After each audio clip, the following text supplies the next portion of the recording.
Old friend Richard. Richard's back to talk to us about Nibiru. Hey, Dr. Paul. Hey.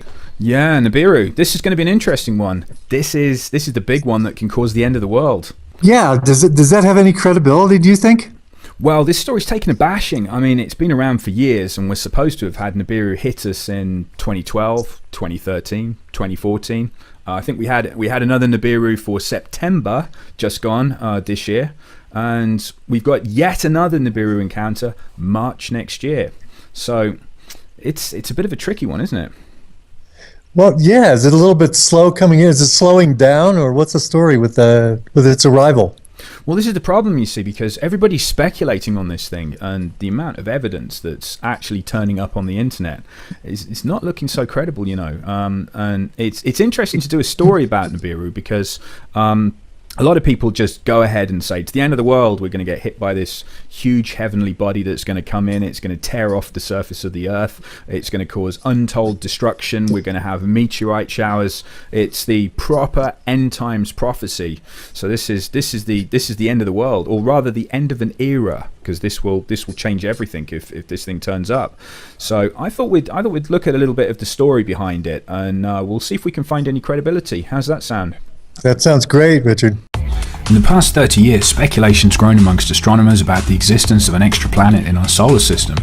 Astronomers and New Age writers have thought different names. Astronomers called it Planet X for the 10th planet, or unknown body.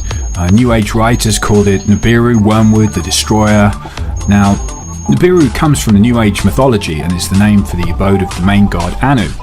Zachariah Sitchin interpreted the story of Nibiru as ancient fact in his 1976 book, The 12th Planet, and related it to translations of the ancient Sumerian writing. The most popular description is that Nibiru would be one of the planets circling a brown dwarf sun called Nemesis, which is part of our binary solar system and is the ancient home of the Anunnaki, Earth's fallen angels. NASA haven't ruled out that our solar system is actually binary and having a twin sun that could be less than a light year away. They do say 80% of the solar systems are binary and have twin suns, so it wouldn't be strange if we had one.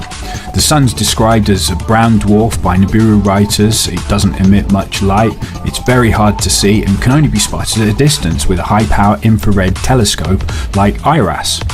Accounts of Nibiru vary from smaller than the Earth to 7 times the size. Its orbit also varies depending on who you talk to, from 3,600 years to 250 years. The details are all over the place. Disinformation is everywhere. We've got false pictures, fake sightings, possible complete government cover-ups. Now, after Neptune was discovered, astronomers speculated there might still be another planet out there. Percival Lowell proposed the Planet X hypothesis back in 1915 to explain the observed irregularities in the orbits of Uranus and Neptune.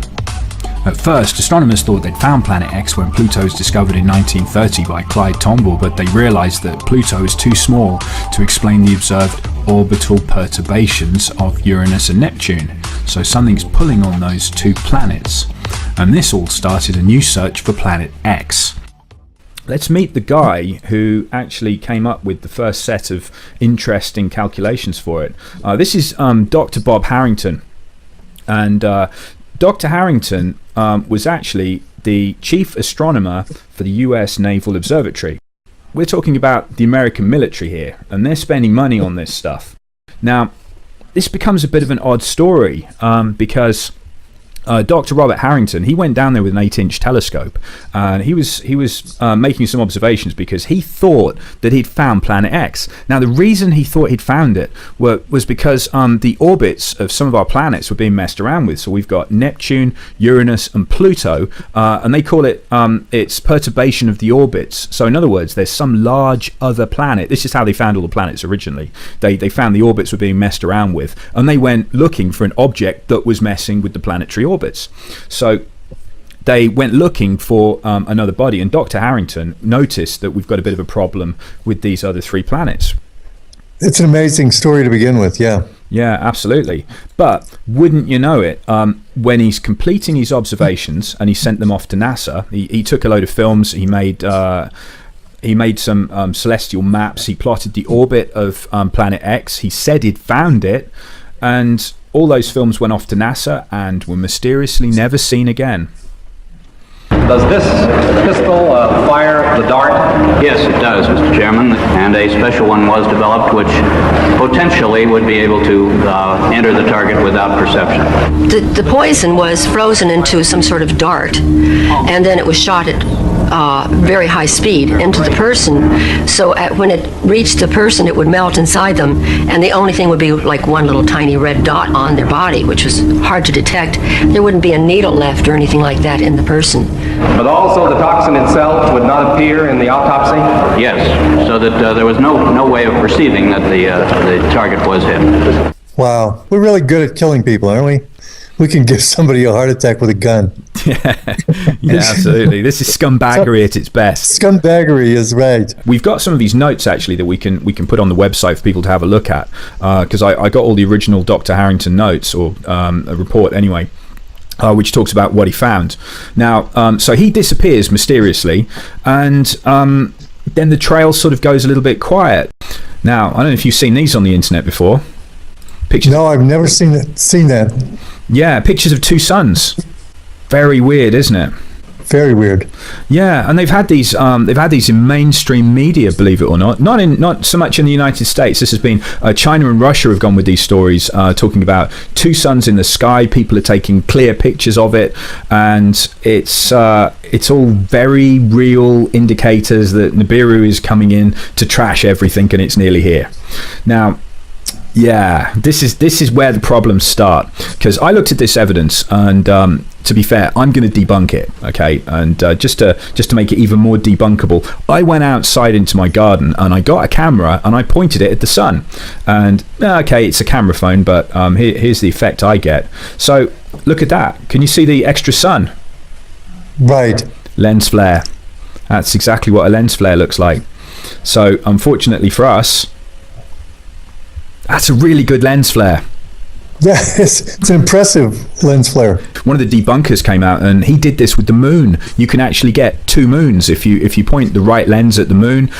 You get a lens flare off the moon, which anyone would say there are two moons. Oh no, there's a moon coming to kill us all tomorrow. Oh no, end of the world. Right. Yeah, and it all goes downhill. This one was taken by NASA satellite IRIS. The image is dated 21st of October 2003 and clearly shows us an image of what we think Nibiru looks like. It's the winged disc. Now, the story was about a NASA cover-up to withhold this image from the public, but when you look deeper into the image to see if it's a fake, I read the writing on the right-hand side. Now, IRIS is a solar observatory, and it was launched on June 27th, 2013. 2013? That's 10 years later than the date in the picture, and IRIS only looks at our sun. It's actually called the Interface Region Imaging Spectrograph, or IRIS for short, and it observes the low level of the sun's atmosphere, which is a constantly moving area called the interface region, and it does it in better detail than we've ever had before, and it takes some pictures like this. Now, if you look at the code on it, which is 2003 UB313, that's the code given to dwarf planet Eris, which was discovered in January 2005.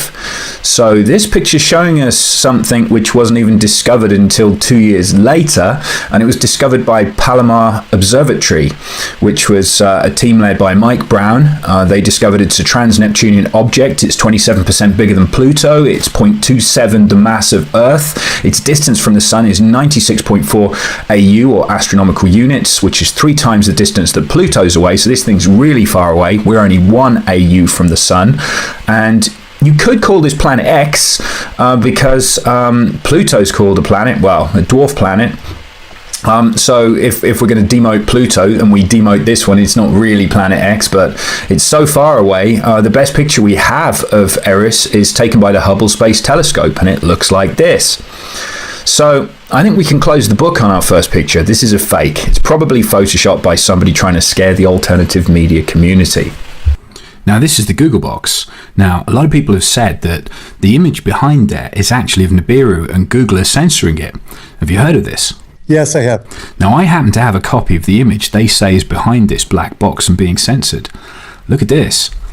That's a creepy looking image, isn't it? That's the creepiest looking planet. I mean, it's scary looking. If you look at everything else out there, looks like, calm, just another day at the office. But that thing is menacing looking. Yeah, isn't it? And it's got like, and you see the bits coming off the edge of it. This is what a lot of people are saying is the dust trail coming off it, which is the iron-based dust trail. So this is like iron oxide, and this is one of the effects they've said of the iron oxide is when it comes swishing by our planet and we get a dose of this iron oxide trail off it, it's going to turn the rivers and the waters to blood. So it will make all the water go red.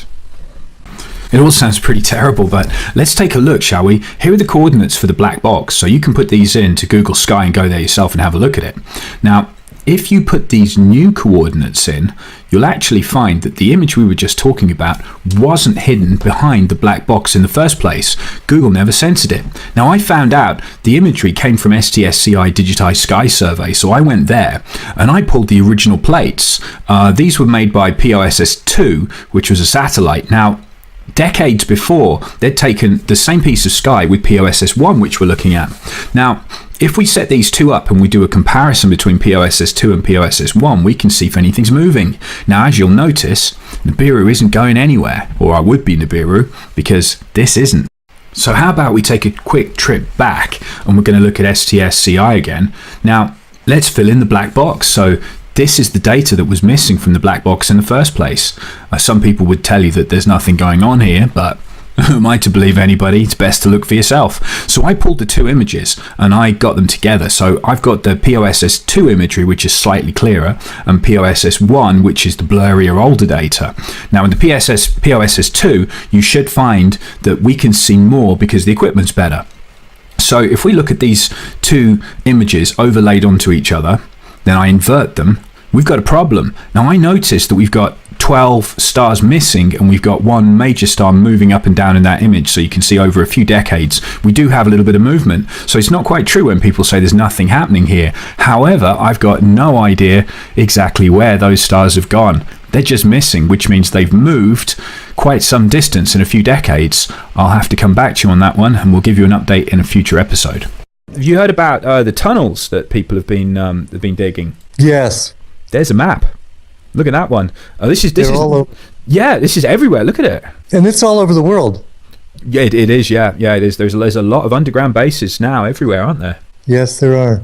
Now, if you've known about something for, I don't know, let's give this 40 years, something that's going to happen and it's going to affect the surface of the planet, but you have no idea where it's going to land. I mean, some people have probably dialed it in a bit better than us because, I mean, we're shooting in the dark here a little bit. So the only way we can really get any good information is by following the people who've definitely got better information than us.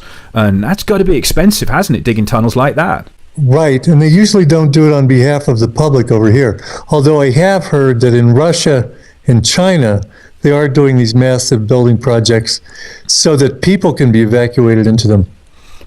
Have you seen? But not in the West. Not in the West. Not so much. They're for secret. Us. No, absolutely. No. The Swiss have all got bunkers underneath their houses, though. They're always all right.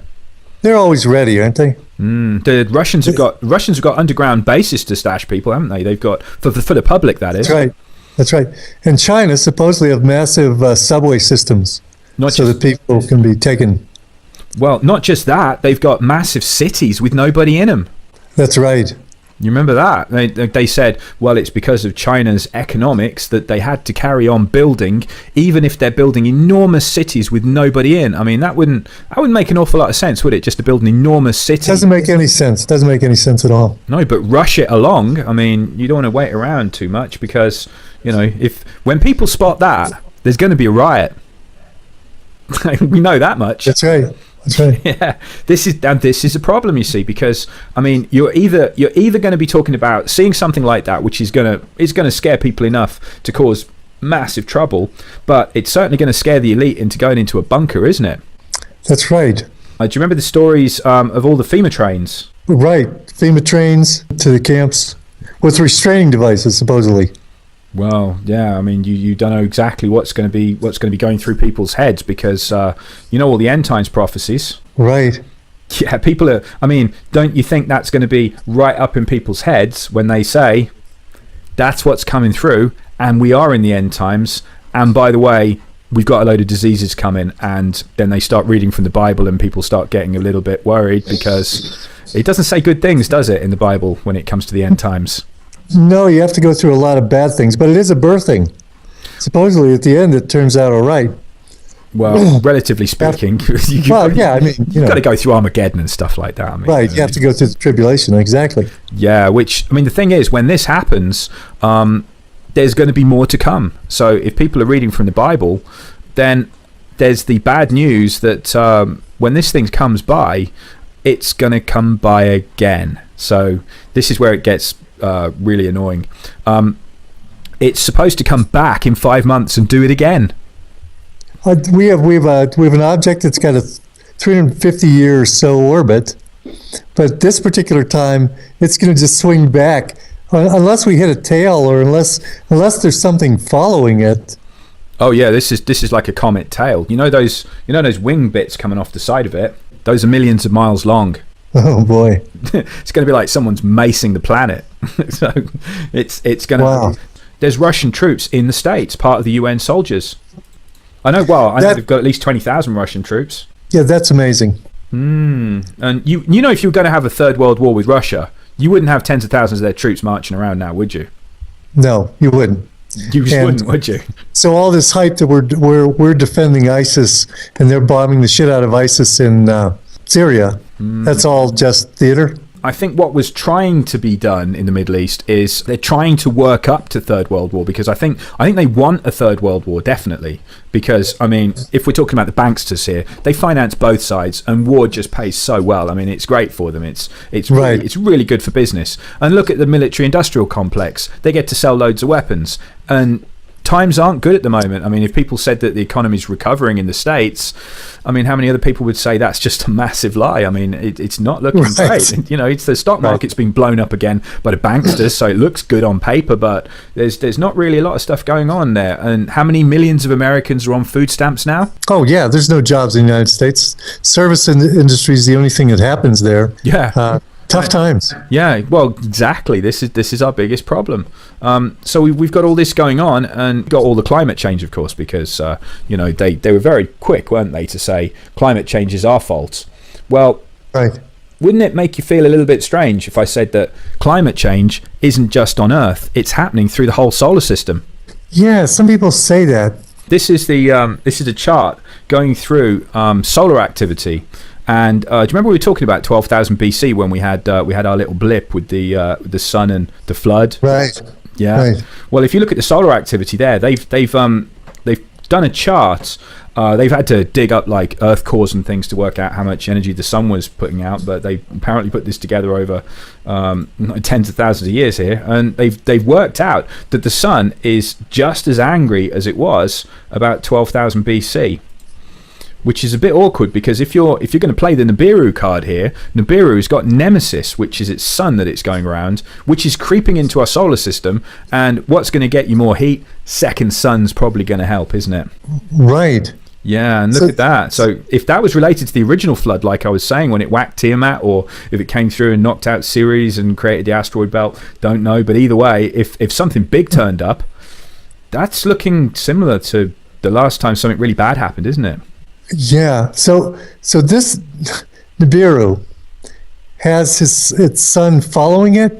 Effectively, yeah, because what NASA will tell you is that most solar systems are actually not singular solar systems, they're binary, which means that you've got a sun and then another sun. So there's two suns, and effectively they would be known as, there'd be two solar systems, but effectively going round each other kind of thing, you know, so they interact with each other, and they're binary solar systems, and they say 80% of solar systems are like that.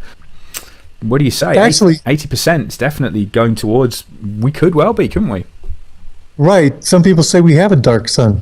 We have a light sun and then we have a dark sun, just to be consistent with that model. If we've got a sun coming in that's got Nibiru going around it, it's coming into the solar system, and this thing's like a heater. Now, look at what's happened to Venus. See the picture? Right. From 1978, right, where that map of the tunnels was coming from in the 70s, look at that, to 1999, we've got a couple of decades here, and a 2,500% increase in green light coming off Venus. That's a lot of light, isn't it, coming off it? That's enormous. Right. And then look, rapid appearance of clouds on Mars. You know, this stuff is weird, isn't it? Yeah. And ozone appearing on Mars. I mean, Right. again, I'm sort of averaging it out here, but we've got a couple of decades here, and then look, 50% erosion of ice features. So Mars has got global warming. But before that, the photograph before that was from NASA. Now NASA has got isn't just an innocent research facility. It's got to follow up or make way for the normal narrative of the global warming thing. Well, So it could be concocting all of these things, because it's not like NASA doesn't do that. That's what it does for a living. Well, It concocts fiction. yeah, but why would it say there's global warming on Venus? You know, they're gonna tax you for Venus's global warming. Yeah, you're right. They couldn't. That screws it, doesn't it? Yeah, because Right. you're responsible for global warming. It's your fault. It couldn't. You're exactly right. It couldn't be taxed. Yeah, but get this though. You see, I mean, I've got a telescope that will take these pictures. What you're looking at there, I can take that, and you can't hide it. I mean, if you're going on about Jupiter and what's going on with Jupiter's white ovals, look at them changing. I mean, Jupiter's got, remember that the great big spot on Jupiter. There's a lot of really weird stuff going on, saying Jupiter has gone up 18 degrees in 10 years. I mean, what would happen if that happened to us on Earth? 18 degrees in 10 years? That would be a problem. Yeah. I mean, that would be the end, wouldn't it, pretty much? And I mean, look at this. Towering storms more than 100 kilometers high. 100 kilometer high storms going through Jupiter's cloud deck for the first time. I mean, that's pretty severe. I mean, you know, that's Right. it's not good to see that happening. And then look at this. This is the cue ball. So we've got Uranus here. Now, can you spot any distinctive features on that? Nothing. Looks like a cue ball. That is a cue ball picture. Okay. Now that's 1986.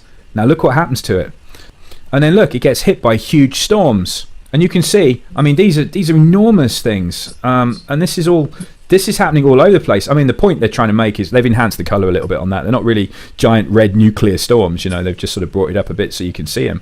But look, really big changes. Yeah, you know, it's absolutely right. So that's a bit of a problem. Look at that, from 1996 to 2002. It's 40% brighter. That's not that many years now, is it? No, it isn't. It's almost as if that thing's closer to what's coming in, and they're getting a lot of changes because they're nearer to it than we are. Right. You see what I mean? Because they're much further out than we are in the system. So if there is something that's out on the edge or it's coming by and it's nearer to them, it's doing some pretty horrible things to them. Because if we've got another sun, here we go. Look, 89 to 2002. Look at that. It's gone swirly. That's a scientific definition. Right. Isn't it? Swirly. Yeah, so we've got more volcanoes going off. We're going to have there we go, economic losses. So I suppose someone could dig out the insurance files, couldn't they, and find out how many people have lost due to natural disaster or whatever. We've got horrible things happening all around the world, but I don't believe there's anything you can do to prepare for it. I don't think any normal person could really do very much. I mean, what are you going to do? Oh, we're not going to do a thing. Yeah, it's fair, isn't it? No, we're not going to do a thing. Actually, compared with some other scenarios that could be playing out here, this doesn't sound like it's that bad. And when you think about world war, nuclear destruction, when you talk about the different invasion scenarios that they could be pulling off, total economic collapse, this sounds like, oh yeah, okay, this is just another one. Yeah. Well, do you know what? If you put it into the Bible, this thing's going to turn up. You'll love this. Remember your alien Messiah? Right.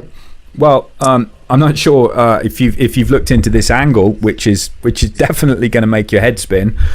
This is an ET spaceship, which is the New Jerusalem. Yeah. So, and they worked it out because you know, the origin of man is a little bit fishy, you know. And if you talk to a geneticist, a guy who's willing to talk off record, he'll tell you that if you want to say, well, man evolved from a monkey, didn't it? You know, that's the official story, right? That's the official storyline, that's right. Well, if we evolved from monkeys, why are there still monkeys? Because surely they would have all evolved, right? Right, nobody's evolving into anything, I've noticed. Well, in fact, we're more stupid than we were before. I mean, we've got no idea how we built the pyramids. Yeah, if anything, we're devolving. That's right. So, well, the good news for you, by the way, is you're going to have a nice ET spaceship come and get you. So we're going to have the New Jerusalem, which is going to show up. Notice the diameter where they said, my Bible knowledge is not great, but I think they were saying in the Bible that it was 1,300. I'm just reading off the screen here. You can tell I'm cheating. Right. But they said it was the same width as it was. It was the same length and width. Okay, so they worked out, this is one of the designs. Somebody else says that the New Jerusalem could be a pyramid as well with a square base, but this could be like the snow globe kind of version of it, which would work as well. So 1325.75 miles across. So I mean, people can look into this a little bit more, but I mean, how's one of those things going to show up? So is this pushing on the rapture? You know, this is the other thing, because you know, with all the deception and everything, alien Messiah, and you've got potentially the rapture, you've got alien spaceships or a giant ship coming down. Do you get on board? What are you going to do? Oh, I'm not getting on board of anything. So you got they've got the false rapture plan. That thing, that looks like that might even be on the breakaway civilization if they wanted to build something like that. If it's that big. Well, this thing's got like the edge of it's made of diamond. The idea from it came back through a structural engineer, and he said that he had a program that could work out the stress levels of materials, and then somebody just said, like, what's the hardest stuff that you could possibly use to make something? And of course, like, the idea was said by somebody else. I think the story went, there was a girl in the room or something, she said, well, diamond's pretty hard, and look at that, because they say it's as clear as glass. Diamond's pretty solid stuff, and you know, we can make diamonds. That's not a problem. We can do that. You'd have to be some kind of much more advanced civilization to be making 1,325 miles worth of diamond. That's got to be a big project. Right. Yeah, so we could have that thing landing. Now, I'll tell you what, if you've been predicting an alien Messiah, that would spook most people, wouldn't it? That would make them drop to their knees. Yeah, you bet it would. Yeah, that definitely would. That would be a massive incentive, wouldn't it, to go with the guy who's controlling that thing? Right. Yeah, they're probably going to have a bit of power there, you know, and they're going to sort things out. Yeah. Well, this is the thing. If if that turned out to be Luciferian aliens, that's got to be disappointing, hasn't it, for people thinking they're going to get raptured? Right. But we don't know. We're purely speculating. We have no idea. So. It could be, but this is just a different take on it. There was a bunch of Jewish rabbis that were meeting, and they were actually saying that they thought they were in the time of Jacob's troubles. Here we go. I don't know if you can see that. I'll just zoom in a little bit. Jacob's troubles. Earthquakes, tsunamis, floods, violence, volcanic activity. Look at the year. This is 2000 onwards. Right. Yeah, this is like recent. Right. We've gotten through some of it. We have, and we've got World War III potentially starting. I mean, this is what some people in the military have said, haven't they? That in fact, World War III is going on, but it's a stealth war, isn't it? Everyone's got sneaky fighters, but is it really a world war? Are there enough nations involved to call it a world war? Right. I was listening to Alex Jones a couple of weeks ago, and he says that the Pentagon says that World War III is over and we're in World War IV. Yeah, I'm not. According to the Pentagon. Okay, so this says over to the right here, 2015, and then all of a sudden you have to be aware when here comes the bad when the news. Timeline turns red. Yeah, you have to know. Now this is September, so we go into the red zone in September. Then, so this is what a lot of people were getting spooked by, thinking it's going to happen now. It's going to happen now. September is the time. But I mean, you can't help but have a natural reaction that when it doesn't happen in September, all of this has gone away and none of it's going to happen. Yeah, and you go, oh, thank God, it's all gone. There aren't really any FEMA camps or anything, and all the tunnels fell in. Right, it's all gone. It's all gone. It's all just fear mongering, and we can all just go back to what we were doing. Yeah, go back to work. Yeah, it's all relax again. That's it. It's fine. That's right. Yeah, I mean, this is the problem, you see, because the twist that I'm going through in my mind is that all of this is a much slower arcing timeline. I mean, look at the years rolling by here on this. I'm looking at the 5 months, 150 days in the wilderness under his protection. That's right. Yeah. So this is the second coming stuff. So this is Jesus Mark II, or potentially Jesus's brother, could be. So Jesus might not return. It might be his brother, because Jesus was the first vessel. So there's been a bit of speculation on that one, and it's going to be a whole different thing, because this guy potentially is going to be doing some damage. So this isn't pacifist Jesus. This is going to be, well, let's just call him Christ anyway. So Christ's return. That'll be a good catch-all one. So we're going to the red zone, and he should be back. So for people predicting second coming, I mean, this is it. This is the time. So this is as far as history goes, it's like going to Vegas, isn't it? This is really the interesting bit. Well, it looks like according to this, he returns in 2016 around maybe March, maybe April. Could be. Is that what it looks like to you? I mean, I'm trying to. Yeah, people have had all of these kind of dates floating around, and let's call these loose dates, okay? Because you know how some of these predictions go horribly wrong. Usually, always go wrong.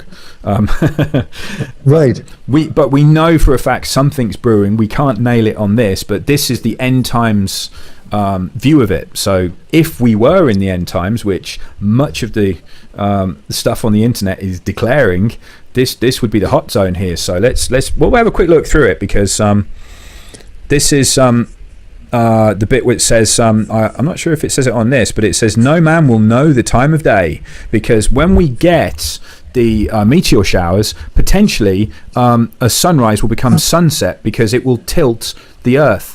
That'll be tricky. Wow. So you won't even know what time of day it is, because it will just throw everything out. So Joshua's long day, where he had an extra 12 hours, let's say that happens again. But remember, the solar activity is great flood levels, so could be worse, could be more than 12 hours. But either way, it's saying that whatever happens in this, I mean, this is, again, it's pretty much speculation. I mean, but right. if we're going to say no man will know the time of day, the twist is that relating the Bible stuff to the Nibiru story, that if it comes in and does all that, that will fulfill prophecy, and that will be absolutely true, because if the time's been thrown off, if you got up in the morning and it's suddenly nighttime again, I mean, you're going to be lost, aren't you? So you won't know the true time of day. So I mean, going through all of this stuff, this is what Gil Broussard's done. He's ticked off loads of these boxes, and he said, well, okay, if you are going to be in the end times and you are going to start ticking boxes and saying this is what it all means, look at that. Great Tribulation right there, 3.5 years. So they said the time will be halved. So instead of another 7 years of Great Tribulation, it will be halved to 3.5 years, or no man will survive. I think the words go along those kinds of lines. That's right. That's exactly right. Now, the other thing was the Kissinger story, that when he said that Israel would be destroyed, I think the year was 2022, that Israel will be gone before 2022. And that'd be interesting on this, because there's some quite unpleasant stuff just slightly before 2022. Notice Armageddon. That's coming in end of 2020, according to this, and also got New Jerusalem. Wow. So right, it gives plenty of time for an ET Messiah and all those things to work out. This is like really interesting times coming up, if you can figure out some way to survive it. Well, if it comes to this, and this thing is coming in, oh yeah, you're gonna have a whole lot of trouble. I mean, you're gonna have 3.5 years of trouble. Right. And they're saying a place of safety in the wilderness, and they're talking about all the rich people. Well, just about everybody you can get anywhere going underground. So underground is the place to be. Because you certainly don't want to be out in the open, and you also, well, you're gonna need a lot of supplies. Right. If you start looking at what's going on in the world, I mean, what else could cause this? What else would make people dig holes under the entire United States? Is a third world war going to be that bad that you need to excavate that much? Right. The people that might know what's going on are going underground. So there's got to be something that's causing that. And they're making sure that their minions that'll be left on the surface can survive long enough to keep them safe down there.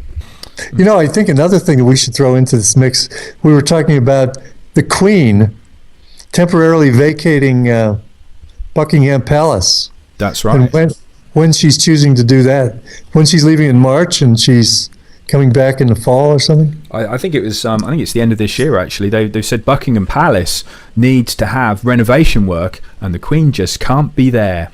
and I think it will get her out of there through this time period. Definitely. I mean, it's all a bit awkward, and I heard that she'd got some land in Colorado, Denver, Colorado, and if that's true, that's where the government suddenly moved to. Because did you know the government moved off the East Coast?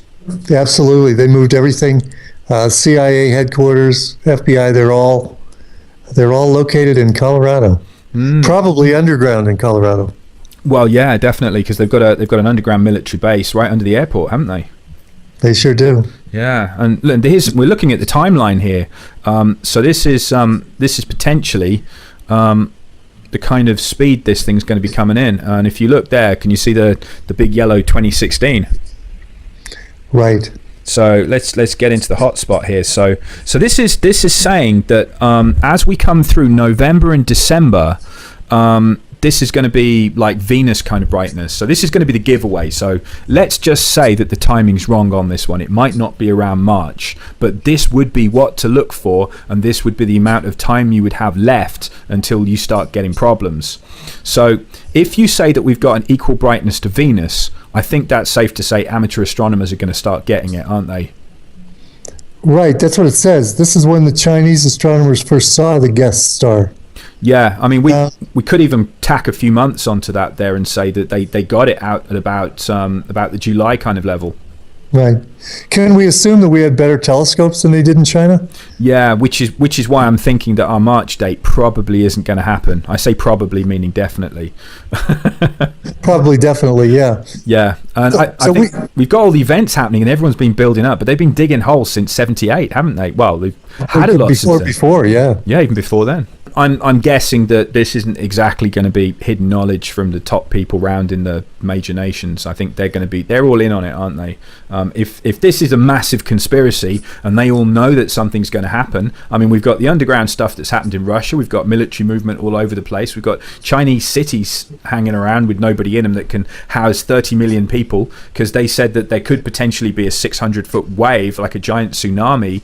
And was it? I think it was higher than that, actually. There's a giant tsunami that's going to take out the east coast of the States. And if that was the case, you'd want to be on high ground, which is why Colorado is a top place to be. The Chinese cities they've built are on high ground. I mean, this is all going back to the previous stories that have been floating around about all these odd places in the world where you've got safe havens underground, you've got bunkers for the elite, you've got places high up which can house millions of people around the world. It's just all a bit peculiar. But I mean, my money still is on it's going to be another miss for Nibiru in March. I think I can't imagine it. We would have seen it, I'm sure we would. Look at December. We've got the faintest stars visible in an urban neighborhood with the naked eye. That's 3 months, isn't it? Just about, if we're in between December and January. Yeah. And that was seen and it was observed, and we've got look at all the different places that spotted this thing. Well, yeah, they were seeing it for more than 6 months. Yeah. Surely we would have seen it. So I think it would be safe to say we should be able to call out March. But yeah, no, they saw it. If this is the same object, we can't really say it's dark and it's hidden and it's infrared and nobody can see it, because if this is the same object, they got it, didn't they? Right. And look at the places it's seen all over: Rome, Baghdad, Beijing. Because we've got all this odd stuff. We've got people who've seen something like this before, and we're assuming that these stories are linked. But if that's the case, it's got to be 6 months, hasn't it? Right, but you are working on a lot of concrete evidence. Even though you don't have the planet, you have historical. Well, we can call it historical data. I mean, because it's in artwork, it's in descriptions, and. Then we have all the suspicious moves that are going on the planet. Building cities, building underground cities, moving to we have a lot of activity that looks like they're planning on having something come in. Do you remember the phantom time hypothesis? No, I don't remember that one. Well, this would be interesting. Well, they said this picture has got nothing to do with phantom time, but I thought it'd be interesting to put on anyway, because it is the Mayan calendar. Do you remember the 2012 end of everything? Oh, right. Yeah, that was a face palm, wasn't it? It's the end of the world. Oh no, it's terrible. Well, get this. in between, there's a hypothesis going around between the years 600 and 900 AD that those 300 years are actually missing, that somebody messed with the calendars and threw us forward because an emperor just wanted to live later. There was some weird story behind it, I can't remember, but you should go and look it up. There is a phantom time hypothesis, and people have spent quite some time on this and saying that the Dark Ages, actually history was fabricated and they didn't really happen. Now that'd be a real problem, because that would mean we haven't got to the end of the Mayan calendar yet. It's not 2012. We're in the year 1700 and something. Right. Well, a while back, when during the fall, I think I've told you this before, during the fall of the Soviet Union, the teachers were told absolutely what they had to teach. But after the fall of the Soviet Union in Russia, they decided to only teach what was real. And so they hired a group of mathematicians and scholars, and they wrote a series of books called History, Fiction, or Science, which I got the first volume. And it's amazing. They go through one thing after another. And one of the things was this Gregorian calendar. They claimed through their research, and what they did is they took different documents, and documents back then would have different astrological placements on them. So they could date these documents precisely and not use the date that was on the document, if you know what I mean. And also paintings, different things that were depicted in paintings. And they could more accurately get a timeline. Well, they discovered, they say definitively that if Jesus came, he came only 1,000 years ago, and that Judaism started 200 years before that, and that the Mayan, the Gregorian calendar set everything up, created the Middle Ages, created all these different things that we call history.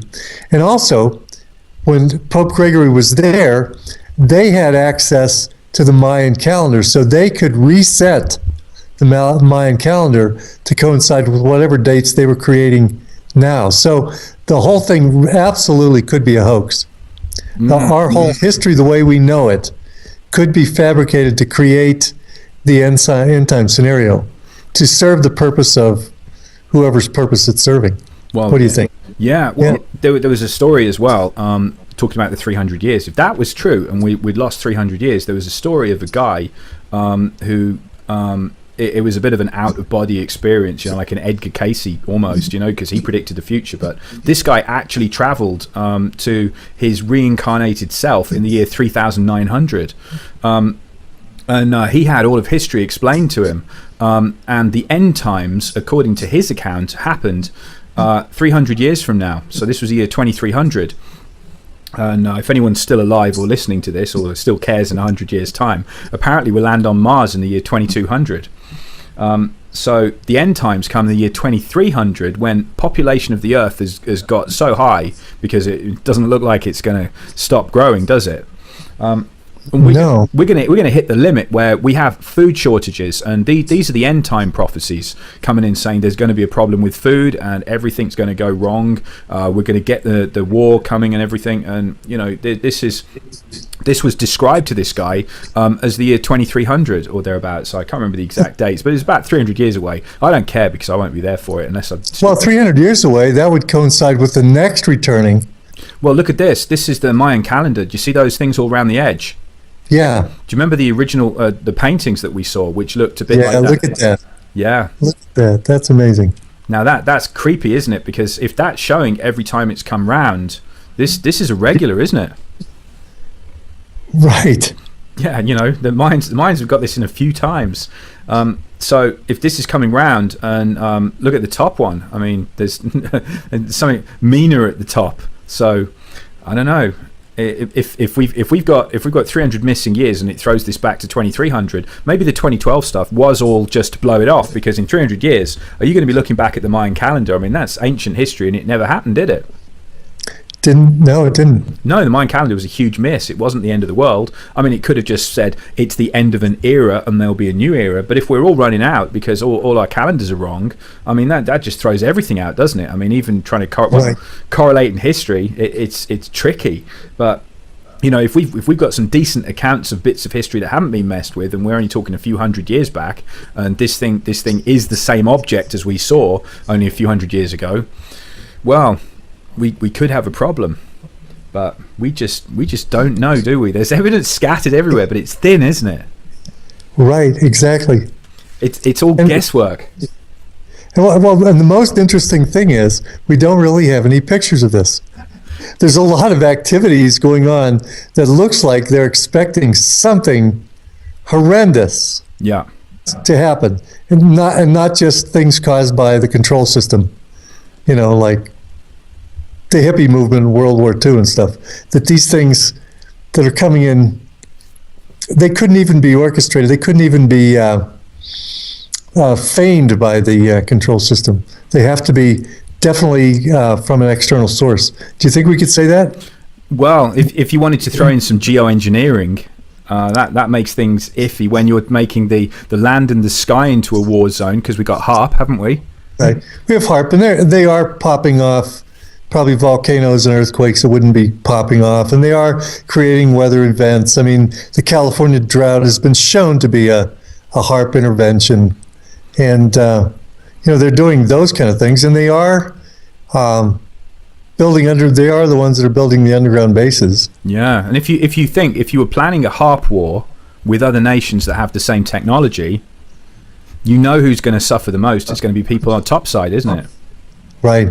But I don't think we can take this story and we can throw it away and we can say, well, it didn't happen in 2003, I think was one of the times it was meant to happen. It just keeps coming back. The Nibiru story is always there, and people are like, nah, this is pure fabrication. This is made up crap. It's just not going to happen. And at the moment, I can't say that I've seen anything that would mean that it is going to happen. We've been told it's behind the sun. It's hiding somewhere, There's always some kind of reason why we can't see it. But when it does pop up, I think at the very least we'll have 40 days notice on it. But I think this is one of those stories that you can kind of tuck away in your top drawer and just go, it's not going to kill me, but I'm not going to entirely bin this story, because there's some strange stuff going on, and people have seen something that looks awful like this before. Even if it isn't Planet X, there's something swinging around every 350 years that's causing a lot of trouble, and we're about due for another one. Maybe not this year, maybe not next year, but there's something out there, and I think it would be a good idea to keep an eye out for it, don't you? Yeah, I think that's a good way to put it. That's a good way to frame it. Don't discount it, but also don't build a 2-mile deep shelter under your home because you're worried about Nibiru. Yeah, just get good at stealing other people's bunkers, because something's right. going down and you can't afford what they've got. That's right. But when you superimpose the Bible prophecies on top, now the Bible prophecies, granted, there's a lot of latitude, a lot of ways to interpret those, but they do seem to fit pretty nicely over this return of Nibiru. I think that's another thing. It's safe to say that there are bad things happening, and it's bound to get worse unless more and more of us wake up and realize that a lot of it's being done to us by people who have technology that it's even beyond our conceptualization. There's probably a lot we could do if we were all awake and aware of what's being done to us now. Yeah, I think whatever it is that's going to happen, I think the way that we're going to survive is certainly together. And I think if you're on your own, you're not going to make it, whatever's going to happen. Right. I think that's really a great way to end our discussion, Richard, that we're going to have a lot better chance of making it if we're awake and we're together and not waking up to what's going on. Well, thank you very much, Richard. This has been more than fascinating.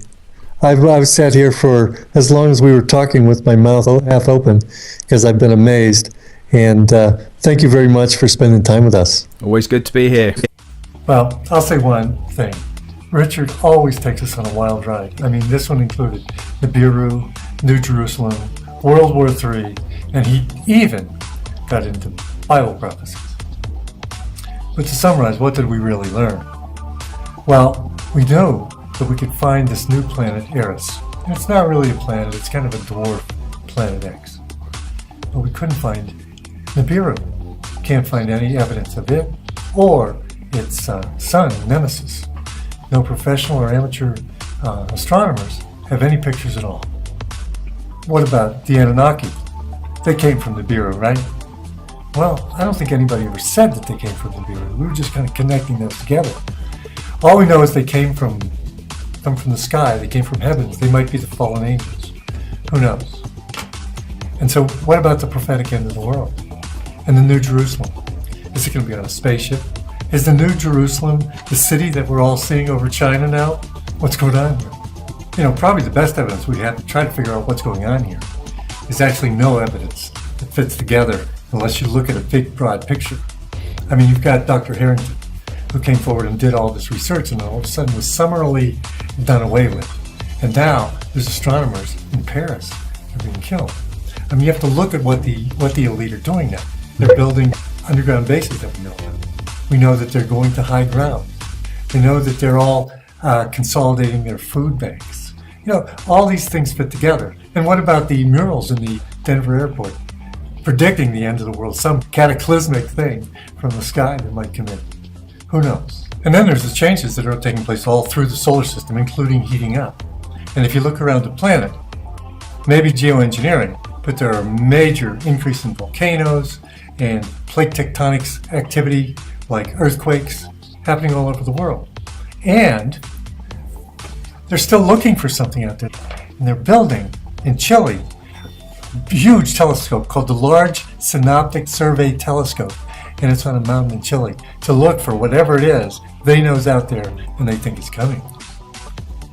But after speculating on this subject for a while and talking about Nibiru and what could be happening in the Bible prophecies, we came to a couple conclusions. Likely 2016 won't be the end of the world, or maybe 2017 might not be the end of the world, especially if it has to be caused by Nibiru, because there's just no evidence that it's getting in here. Number two, we might not be able to control what's in the outside world or what the galaxies or the universe or whatever out there is coming to get us. But we can control our situation here on Earth. And the way we control the situation here on Earth is by waking up to what's going on, by waking up and finding out who our enemy is and how we can protect ourselves and create a nice foundation for human beings to go forward in the future. That's what we should be focusing on, and not focusing on things over which we have absolutely no control. And another thing that Richard and I speculated on as we were going through this group of material is that they seem to be wanting to get underground. The elites seem to want to bury themselves or go to high ground or get away. They seem to want to hide from something. And we were speculating that one thing that they might be wanting to hide from is us. Because we're waking up, we're finding out who they are and what they're doing. And you know, their judgment is way overdue. So let me leave you on that note. Take control of what we can control. Don't worry about what you can't control. And focus on the positive aspect of this moving underground by the elites. They might be needing to get away from us because we're waking up and we realize that we don't need them. And quite the opposite. We need to be without them. Well, that's all the World Beyond Belief for today. God bless you and take care.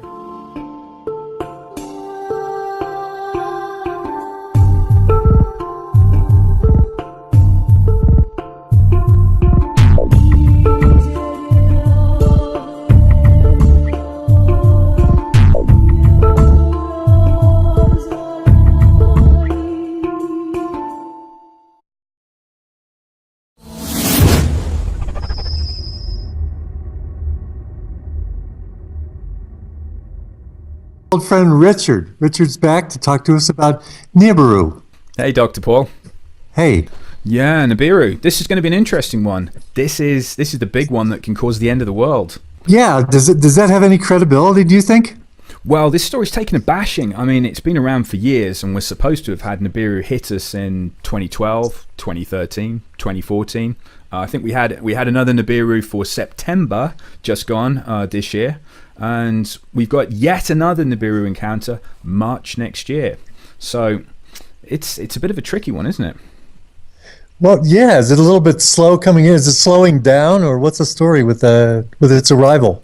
Well, this is the problem, you see, because everybody's speculating on this thing, and the amount of evidence that's actually turning up on the internet is not looking so credible, you know. And it's interesting to do a story about Nibiru because a lot of people just go ahead and say, to the end of the world, we're going to get hit by this huge heavenly body that's going to come in. It's going to tear off the surface of the earth. It's going to cause untold destruction. We're going to have meteorite showers. It's the proper end times prophecy. So this is the end of the world, or rather the end of an era, because this will change everything if this thing turns up. So I thought we'd look at a little bit of the story behind it, and we'll see if we can find any credibility. How's that sound? That sounds great, Richard. In the past 30 years, speculation's grown amongst astronomers about the existence of an extra planet in our solar system. Astronomers and New Age writers have thought different names. Astronomers called it Planet X for the 10th planet, or unknown body.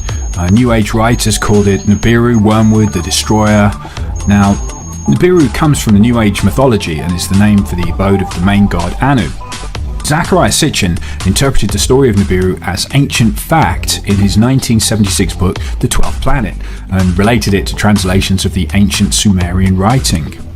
The most popular description is that Nibiru would be one of the planets circling a brown dwarf sun called Nemesis, which is part of our binary solar system and is the ancient home of the Anunnaki, Earth's fallen angels.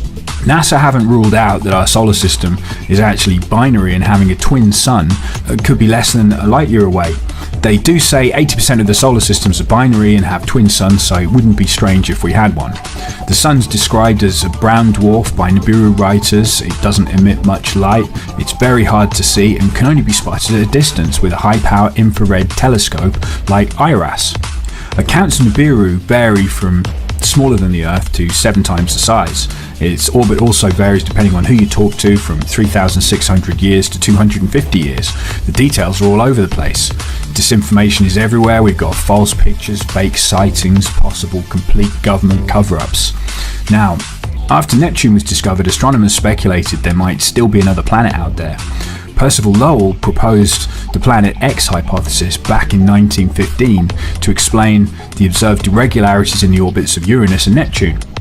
At first, astronomers thought they'd found Planet X when Pluto was discovered in 1930 by Clyde Tombaugh, but they realised that Pluto is too small to explain the observed orbital perturbations of Uranus and Neptune. So something's pulling on those two planets. And this all started a new search for Planet X.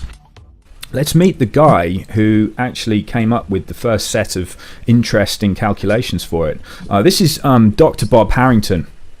And Dr. Harrington was actually the chief astronomer for the US Naval Observatory. We're talking about the American military here, and they're spending money on this stuff. Now, this becomes a bit of an odd story because Dr. Robert Harrington, he went down there with an 8-inch telescope, and he was making some observations because he thought that he'd found Planet X. Now, the reason he thought he'd found it was because the orbits of some of our planets were being messed around with. So we've got Neptune, Uranus, and Pluto, and they call it it's perturbation of the orbits. So in other words, there's some large other planet. This is how they found all the planets originally. They found the orbits were being messed around with, and they went looking for an object that was messing with the planetary orbits. So they went looking for another body, and Dr. Harrington noticed that we've got a bit of a problem with these other 3 planets. It's an amazing story to begin with, yeah. Yeah, absolutely. But wouldn't you know it, when he's completing his observations and he sent them off to NASA, he took a load of films, he made some celestial maps, he plotted the orbit of Planet X, he said he'd found it, and all those films went off to NASA and were mysteriously never seen again. Does this pistol fire the dart? Yes, it does, Mr. Chairman, and a special one was developed which potentially would be able to enter the target without perception. The poison was frozen into some sort of dart, and then it was shot at very high speed into the person. So when it reached the person, it would melt inside them, and the only thing would be like one little tiny red dot on their body, which was hard to detect. There wouldn't be a needle left or anything like that in the person. But also the toxin itself would not appear in the autopsy? Yes, so that there was no way of perceiving that the target was hit. Wow. We're really good at killing people, aren't we? we can give somebody a heart attack with a gun. Yeah, absolutely. This is scumbaggery at its best. Scumbaggery is right. We've got some of these notes actually that we can put on the website for people to have a look at, because I got all the original Dr. Harrington notes, or a report anyway, which talks about what he found. Now, so he disappears mysteriously, and then the trail sort of goes a little bit quiet. Now, I don't know if you've seen these on the internet before. Pictures. No, I've never seen that. Yeah, pictures of two suns. Very weird, isn't it? Very weird. Yeah, and they've had these in mainstream media, believe it or not. Not so much in the United States. This has been China and Russia have gone with these stories, talking about two suns in the sky. People are taking clear pictures of it, and it's all very real indicators that Nibiru is coming in to trash everything, and it's nearly here. Now, yeah, this is where the problems start, because I looked at this evidence, and to be fair, I'm going to debunk it, okay? And just to make it even more debunkable, I went outside into my garden and I got a camera and I pointed it at the sun. And okay, it's a camera phone, but here's the effect I get. So look at that. Can you see the extra sun? Right. Lens flare. That's exactly what a lens flare looks like. So unfortunately for us, that's a really good lens flare. Yeah, it's an impressive lens flare. One of the debunkers came out and he did this with the moon. You can actually get two moons if you point the right lens at the moon. You get a lens flare off the moon, which anyone would say there are two moons. Oh no, there's a moon coming to kill us all tomorrow. Oh no, end of the world. Right. Yeah, and it all goes downhill. This one was taken by NASA satellite IRIS. The image is dated 21st of October 2003 and clearly shows us an image of what we think Nibiru looks like. It's the winged disc. Now, the story was about a NASA cover-up to withhold this image from the public, but when you look deeper into the image to see if it's a fake, I read the writing on the right-hand side. Now,